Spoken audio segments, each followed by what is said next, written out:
Grassroots was fortunate enough to attend Maitland Roller Derby's inaugural home game at Cessnock Toyota Stadium on the 19th of November.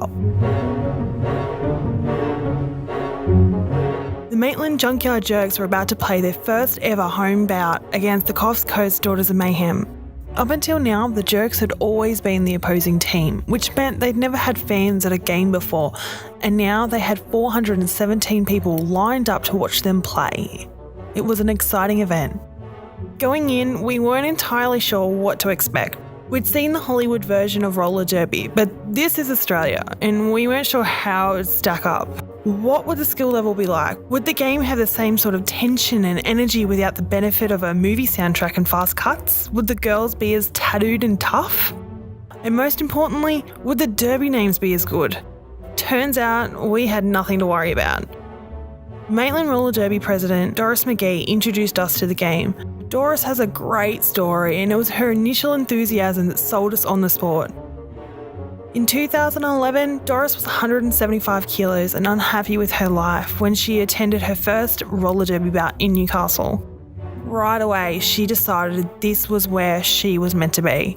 Those girls out there, she told us, with the face paint and the cute little shorts beating each other up, they were who she wanted to be. And so she did it. In 3 years, she lost 40 kilos, and since joining Maitland Roller Derby in 2014, she's lost 35 more.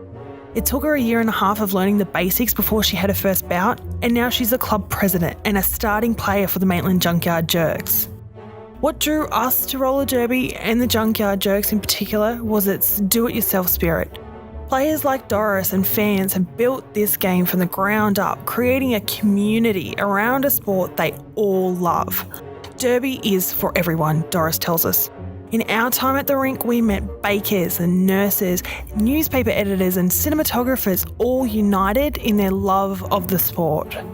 And you can see that sense of community from the fresh meat, that's derby slang for new players, selling raffle tickets out the front, to the little girls in the stands holding signs and dreaming of meeting their favourite players. Derby spirit runs strong. I had a chat with Jerks fresh meat delicate demon and coach AJ Stevens about what makes derby special. Stevens came out of retirement this year to coach the Maitland girls and suited up for the Jacks vs Sallies, that's men vs women, bout after the Jerks game. As a freshie, Lee is currently going through the basics until she's qualified for the full contact bouts. She's supported by the Jerks team, which she said is more like a family. Each freshie is taken under the wing of the team members. Lee said derby, it gets in your blood. As for the game itself, it was just as fast, tough and fun as you've seen on TV. The girls weren't afraid to get hurt. We saw fall after fall after fall. But it's not all bruises and broken fingers. Derby spirit means being yourself and having fun. Players go from dancing and laughing together to taking big hits to knocking each other down, all within the space of a minute. Yes, derby is for everyone. But if we had to define an audience, it's a game for people who like to punch their friends after they hug them. Hits and hugs, what a game. Of course, there's skill and strategy involved as well. As explained to us by the MC, that's the guy in all pink, teams aim to progress their jammer around the track. Each time the jammer manages to get through the opposing team's blockers to make a lap around the track, points are scored. Here, we see the Junkyard Jerks jammer, who wears a helmet cover decorated with 2 stars, make it through the pack to score points for her team. Apart from blockers and jammers, teams may also have a pivot, a blocker player who can become a jammer by swapping helmet covers. Derby is fast, hard and dominated by big hits and breathless breakaways. We were hooked from the first round.